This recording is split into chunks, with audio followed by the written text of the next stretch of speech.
الگو بغلیں جھانکنے لگے، شرمندہ ہونا، بغلیں جھانکنا شرمندہ ہونا، اس جھمیلے میں نہیں پھنسنا چاہتے تھے، اس جھگڑے میں نہیں پھنسنا چاہتے تھے۔ معترضانہ انداز سے کہا، اعتراض کے انداز میں کہا، بوڑھی ماں تم جانتی ہو کہ میری اور جمن کی گاڑی دوستی ہے، پکی دوستی ہے۔ خالہ نے جواب دیا، بیٹا دوستی کے لیے کوئی اپنا ایمان نہیں بیچتا، پنچ کا حکم اللہ کا حکم ہے، پنچ کے منہ سے جو بات نکلتی ہے وہ اللہ کی طرف سے نکلتی ہے۔ الگو چودھری نے کہا، جمن، شیخ جمن، ہم اور تم پرانے دوست ہیں، جب ضرورت پڑی ہے تم نے میری مدد کی ہے، اور ہم سے بھی جو بن پڑا ہے، جو کچھ ہو سکا ہے، تمہاری خدمت کرتے آئے، مگر اس وقت نہ تم ہمارے دوست ہو اور نہ ہم تمہارے دوست، یہ انصاف اور ایمان کا معاملہ ہے۔ خالہ جان نے پنچوں سے اپنا حال کہہ سنایا، تم کو بھی جو کچھ کہنا ہو کہو۔ جمن ایک شان فضیلت سے اٹھ کھڑے ہوئے اور بولے، پنچوں، میں خالہ جان کو اپنی ماں کی بجائے سمجھتا ہوں اور ان کی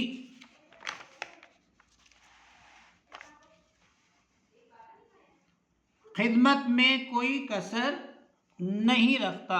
ہاں، عورتوں میں ذرا ان بن رہتی ہے، اس میں مجبور ہوں، عورتوں کی تو یہ عادت ہے، مگر ماہوار روپیہ دینا میرے قابو سے باہر ہے۔ ماہانہ جو ہے، الگو کہتے ہیں، جمن کہتے ہیں، ماہانہ جو ہے وہ خرچہ دینا، پیسے دینا جو ہے وہ میرے بس کی بات نہیں ہے۔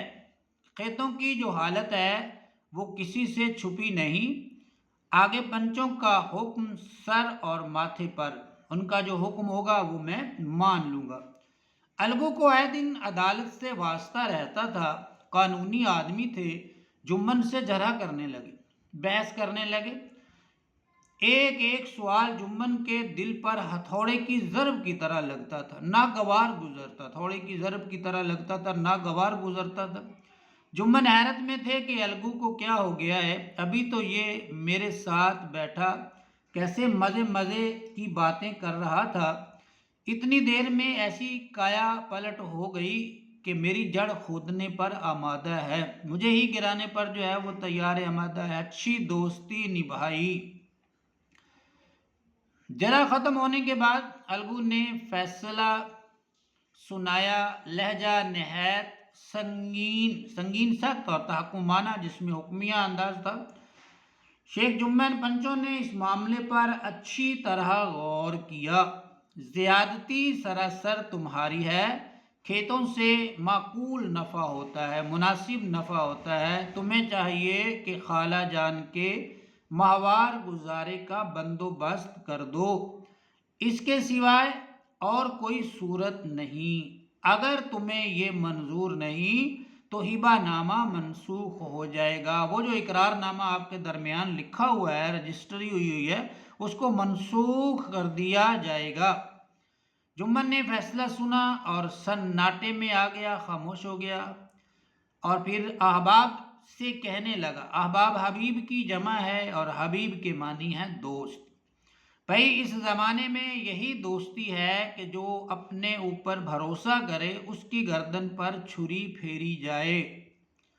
اس فیصلے نے الگو اور جمن کی دوستی کی جڑیں ہلا دیں، تناور درخت حق کا ایک جھونکا بھی نہ سہ سکا، تناور مضبوط، وہ اب بھی ملتے تھے مگر وہ تیر و سپر کی طرح، وہ اب بھی ملتے تھے مگر وہ تیر و سپر کی طرح، دشمنوں کی طرح جو ہے وہ ملتے تھے۔ جمن کے دل سے دوست کی غداری کا خیال دور نہ ہوتا تھا اور انتقام کی خواہش چین نہ لینے دیتی تھی۔ خوش قسمتی سے موقع بھی جلد مل گیا۔ الگو چودھری پچھلے سال میلے سے بیلوں کی ایک اچھی گویاں مال لائے تھے، اچھی گویاں، اچھی جوڑی جو ہے بیلوں کی ایک جوڑی جو ہے، اچھی جوڑی، بہترین جوڑی جو ہے وہ لائے تھے، پچھائی نسل کے خوبصورت بیل تھے، مہینوں تک یہ پچھم کی نسل کے تھے، پچھائی نسل کے، جیسے ہم کہتے ہیں مشرق، مغرب، شمال اور جنوب اردو میں، تو اسی طرح ہندی میں کہتے ہیں پورب، پچھم، اپر اور دکھن۔ تو یہ پچھائی نسل کے جو ہے خوبصورت بیل تھے، مہینوں تک قرب و جوار سے لوگ انہیں دیکھنے آتے رہے۔ قرب و جوار ارد گرد سے یا قریب قریب سے، گاؤں کے ادھر ادھر سے لوگ ان کو، اس جوڑی کو، ان بیلوں کو دیکھنے کے لیے جو ہے وہ آتے رہے۔ تو عزیز طلبہ، ہمارا ایک حصہ یہاں پر جو ہے وہ ختم ہوا۔ انشاءاللہ ملتے ہیں دوسرے حصے میں نیکسٹ ویڈیو کے ساتھ۔ تب تک کے لیے اپنا بہت سا خیال رکھیے گا۔ اللہ حافظ۔